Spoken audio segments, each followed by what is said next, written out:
présent donc ce matin. Alors, après quelques semaines de travail et suite au projet de loi 43 qui a été envoyé à la filière 13, pour moi et pour l'industrie, pour les communautés, pour les citoyens du Québec, pour les municipalités, il était important qu'on puisse trouver un consensus.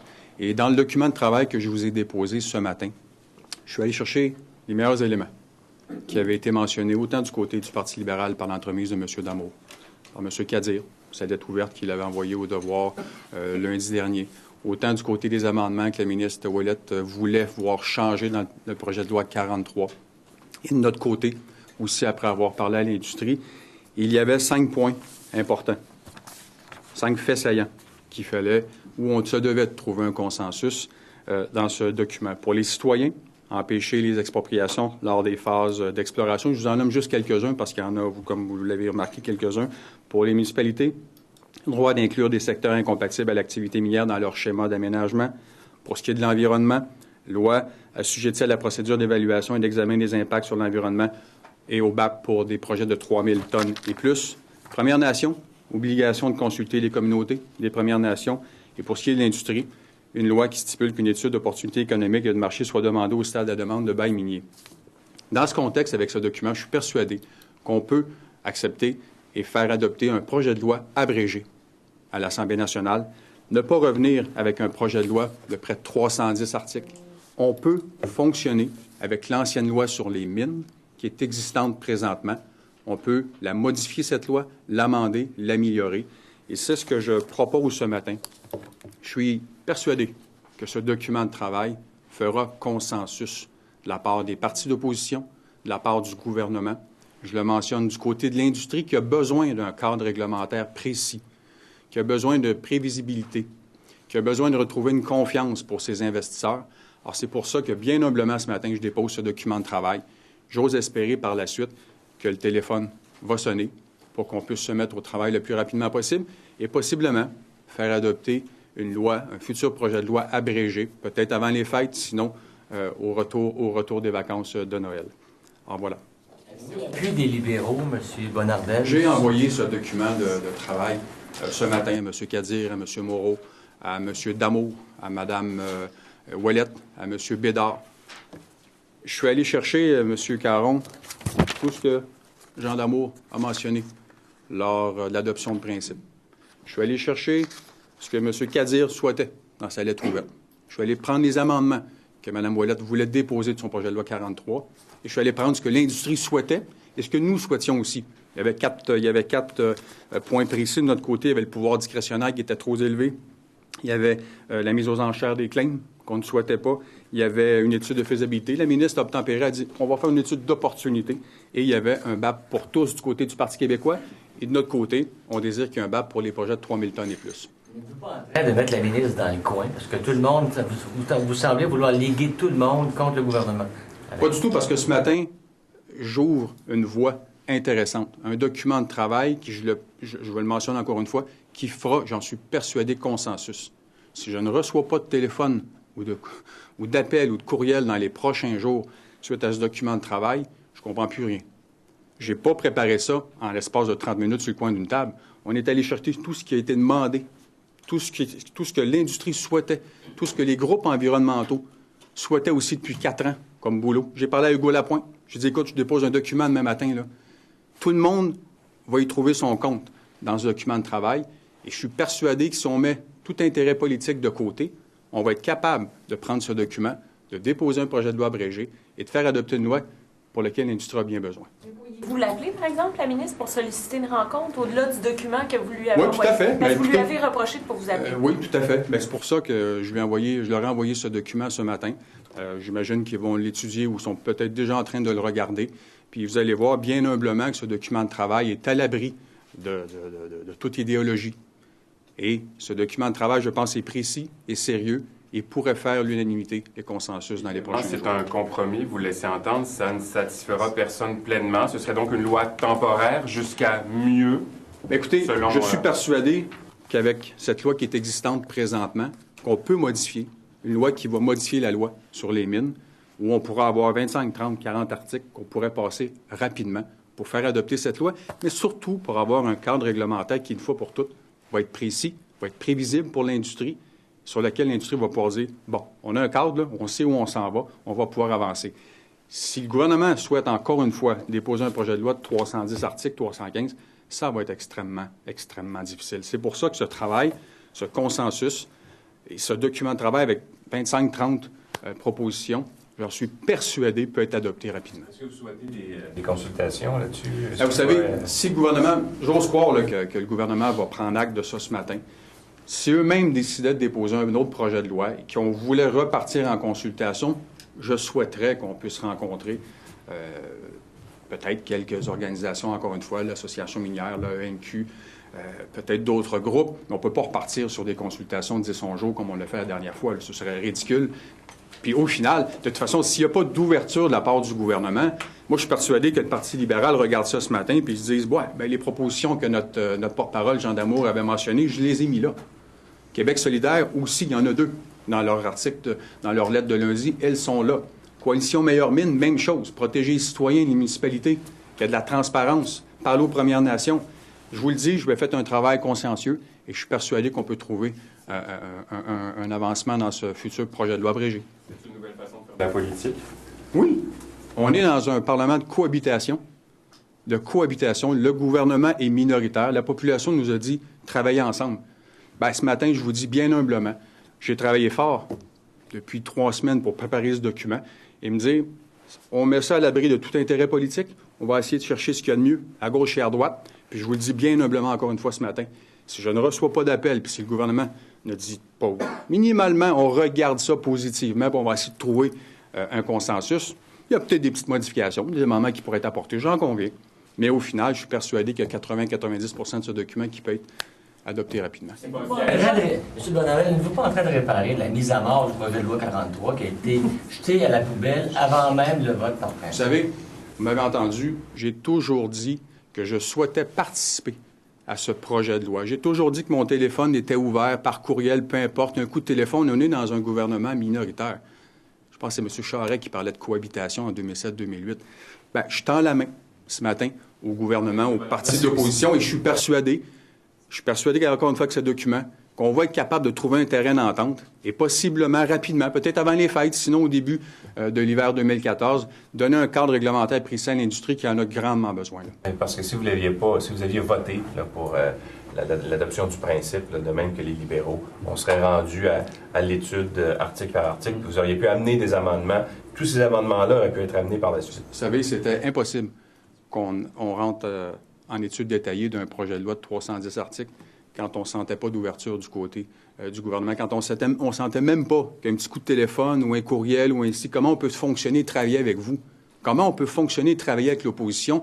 Il était hors de question que j'aille filibuster pendant des heures et des heures et des heures et des heures pour au final arriver peut-être à rien. Et pourquoi vous auriez filibusté, M. Bien, c'est justement parce que si la ministre n'avait pas voulu obtempérer sur ces recommandations que je souhaitais mettre en place, bien, vous savez comment le parlementarisme fonctionne, malheureusement, dans certaines situations. Mme Ouellette le fait pendant des heures et des heures avec Serge Simard. Alors, dans ce contexte, je me dis ce matin, repartons à zéro, remettons les pendules à l'heure et souhaitons faire passer un projet de loi abrégé le plus rapidement possible avec ce document de ce matin. Mais quand même, vous soulevez un cas hypothétique quand vous dites si la ministre n'avait pas accepté les modifications qu'on proposait, vous présumiez que c'était impossible. Il n'y avait pas de preuve encore que ça n'allait pas fonctionner. Oui, bien, premièrement, j'avais 4 propositions qui avaient été mises lors de l'adoption de principe. Je vous les ai mentionnés tantôt. Pour moi, il y avait 4 points importants. Le pouvoir discrétionnaire qui était beaucoup trop élevé dans l'ancienne loi. Donc, il aurait fallu modifier cette loi de fond en comble ou presque, ce qui n'est pas le cas dans l'ancienne loi présentement qui est existante, la mise aux enchères des claims, l'étude de faisabilité. La ministre a obtempéré. On va parler d'études d'opportunité pour la suite et un BAP pour tous. Le gouvernement du Parti québécois souhaite un BAP pour tous les projets. Nous, on dit non. On coupe la poire en 2. Présentement, c'est 7 000 tonnes et plus. On coupe la poire à 3 000 tonnes. Mais les amendements, habituellement, c'est à l'étude détaillée. Oui, mais quand tu ne sens pas d'ouverture, tu considères que ça va être extrêmement difficile. Et c'est pour ça. Puis là, je ne veux pas parler au nom de M. Damour et du Parti libéral, mais je pense qu'eux aussi ont senti la même chose. Alors, pour nous, il était inconcevable qu'on puisse avancer. Puis c'est pour ça, aujourd'hui, que je vous dis qu'on peut avancer avec cette loi qui est existante présentement, de l'amender, de l'améliorer.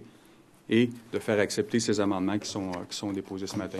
C'est pas position. Sur le contenu, une des demandes des municipalités là, qui est un peu centrale dans le débat, c'est que la loi sur les mines n'est pas préséance sur les schémas d'aménagement. Vous pouvez juste résumer comment vous répondez à cette préoccupation-là avec votre projet de loi? Quand vous parlez de limiter le droit d'expropriation aussi, là, premièrement, les droits d'expropriation, on le sait, si on prend l'exemple d'Ossisco, on avait pris des ententes avec certains résidents qu'on déménageait déjà avant que le BAP ait donné son rapport. Maintenant, pour nous, préséance sur les bails, les droits miniers, c'est important. Maintenant, on dit qu'il faut donner un pouvoir au MRC de définir zone compatible, incompatible. Alors là-dessus, si une MRC décidait que cette zone ne sera pas exploitée, on sait que ces schémas d'aménagement doivent être changés aux 5 ans. Alors, on donne ce pouvoir aux municipalités. Ce sont eux qui le demandaient, l'UMQ, et même l'industrie le savait aussi. Alors, pour nous... Le concept de zone d'utilité publique versus intérêt public, ça c'est quoi la nuance? C'est plutôt juridique. Alors, pour moi, dans l'ancienne loi, ce qui était extrêmement dangereux, on parlait dans les notes explicatives, il est permis au ministre de refuser d'octroyer un bail d'exploitation de substances minérales de surface ou de mettre fin à un tel bail pour un motif d'intérêt public.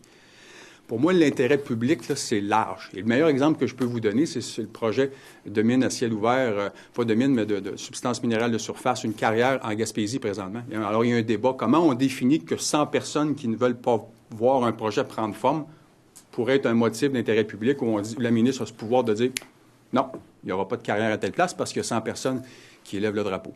Alors, le terme juridique pourrait être débattu ou vérifié avec le gouvernement. Mais pour nous, il était peut-être plus adéquat d'utiliser le terme utilité publique qu'intérêt public. C'est comment, ce terme-là? C'est plutôt juridique. Alors, ça serait peut-être un peu long de vous... Je pense qu'on perdrait les téléspectateurs qui nous regardent. Est-ce que c'est réaliste avant les fêtes, M. Bonnard? Je crois que oui. Techniquement, c'est possible? Écoutez, si le gouvernement montre de l'ouverture, je suis persuadé, moi, que le ministère est capable de mettre et d'écrire ce projet de loi abrégé rapidement. Est-ce qu'on peut l'adopter avant Noël? Il nous reste 2 semaines. C'était avant le 15 novembre, si je ne m'abuse. Oui, mais de toute façon, si la ministre décidait de déposer un projet de loi dans les prochains jours, dans une semaine, je vois mal comment les partis d'opposition pourraient dire non. Là. Alors maintenant, ça prendra une entente de toutes les formations politiques et députés pour dire OK, on fait avancer ce projet de loi et on essaie de l'adopter, si c'était le cas. Sinon, écoutez, on va voir comment le gouvernement va réagir face à ça. Moi, je suis ouvert. J'espère juste qu'on va être capable d'avoir des discussions franches, honnêtes et où on va mettre tout intérêt politique de côté. Mais si vous n'avez pas de retour, justement, comment vous allez interpréter ça? Par de la mauvaise foi? Je comprends plus rien si je n'ai pas de retour d'appel. Honnêtement, là, si je n'ai pas de réponse de la part du gouvernement, minimalement un coup de téléphone, je ne comprends plus rien. Je vous le répète, je n'ai pas préparé ce document sur le coin d'une table en 30 minutes. Ça a été fait de façon consciencieuse. J'ose croire que le gouvernement sera minimalement ouvert à regarder ce document et à se dire, il y a peut-être des éléments là-dedans qu'on pourrait utiliser, il y a peut-être des choses qu'on pourrait enlever, mais minimalement de l'ouverture. Vous avez mentionné tout à l'heure, M. Bonnardel, que les amendements que vous proposez ce matin ou les modifications permettraient là, de faire revivre ou de poursuivre, de prolonger la vie du projet de loi actuel sur les mines. Oui. Le projet de loi actuel sur les mines, il répond pas mal aux intérêts des entreprises minières. M. Kadir disait il y a quelques jours, ici même, que le lobby minier est très pesant auprès des partis d'opposition. Qu'est-ce que vous avez à répondre à M. Kadir qui vous reproche quasiment d'être, très sensible au lobby minier? Vous savez, les lobbies sont partout. Les lobbies environnementaux, ils existent. Les lobbies de l'industrie existent. On doit vivre avec ça. Maintenant, je l'ai toujours dit, il faut trouver un équilibre. Il ne faut pas mettre en opposition développement économique et environnement quand on parle d'un futur projet de loi sur les mines. Sinon, on ne fonctionnera pas et on ne sera pas capable de trouver un consensus. M. Kadir, j'ai sa lettre ici, dit il faut ni le dérangement des citoyens expropriés. Alors, je l'ai mis. Je l'ai mis qu'on ne peut pas exproprier les citoyens avant que le BAP soit fait ou même que le bail soit donné. Québec solidaire appuiera toute réforme qui ira dans le bon sens, même si insuffisante. Alors, ce matin, j'ose croire que Québec solidaire pourra minimalement regarder ce document et dire « il y a peut-être une piste de travail là-dessus. » Alors, la lettre est ici, c'est M. Kadir qui l'a signée. Moi, je lui dis « Oui, des lobbies, il existe.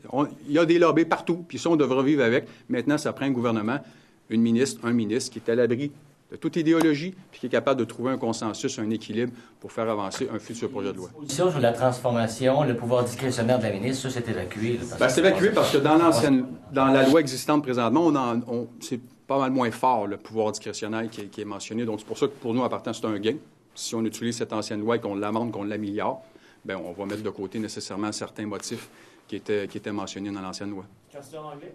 Yes, Mr. Bonardel, the minister says that she was ready to amend the bill, but you say that they didn't call you, and then so there was a vote, and it was voted down. Yeah. And now you're proposing something to us and to her as well. And I'm just wondering, I don't think we know how the Assembly, knows how to do cohabitation because, it is a minority, and they're pretending they're a majority, and you're proposing another way of doing things, but will they listen to you? Does it work in our system? I hope so, because Cohabitation. this morning I'll table a document that I hope that will have a consensus with the government, with Parti québécois, with Québec solidaire. We had problems with Bill 43 concerning discretionary powers from the Ministre Ouellette, auctioning of claims, deposit of a feasibility study, and the BAP for all. So we said this morning that with this document, we hope that the government will give an answer of that document, and we maybe receive a call from Mme Ouellette and hope that we will start to have discussion rapidly to maybe have a bill that will be tabled rapidly, a projet de loi abrégé. I don't know in English how we can say that, but abbreviated. So I hope so that the government will respond positively concerning this document that I'll table this morning. On something else, what do you make of the fact that Philippe Couillard is now saying that he'd like a balanced budget within a year instead of 2-3 like he was saying this week? There's been a lot of talk of Philippe flop. What do you think? Yes, it's difficult to understand how Mr. Couillard is concerning about the deficit.